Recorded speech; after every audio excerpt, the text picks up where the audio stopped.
यहाँ पर हमारा दम पूरा हो चुका है। अब हम इसका दम खो रहे हैं और ये देख सकते हैं कितने लजीज और कितने मजेदार चावल बन के तैयार हो चुके हैं।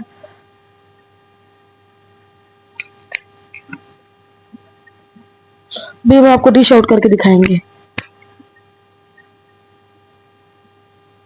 माशाल्लाह देखें, लाजवाब चावल बन के तैयार हो चुके हैं।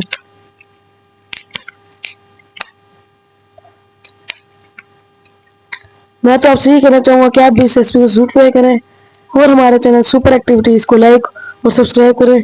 आप में से बहुत से लोग वीडियो देखते हैं लेकिन वीडियो को लाइक और सब्सक्राइब नहीं करते।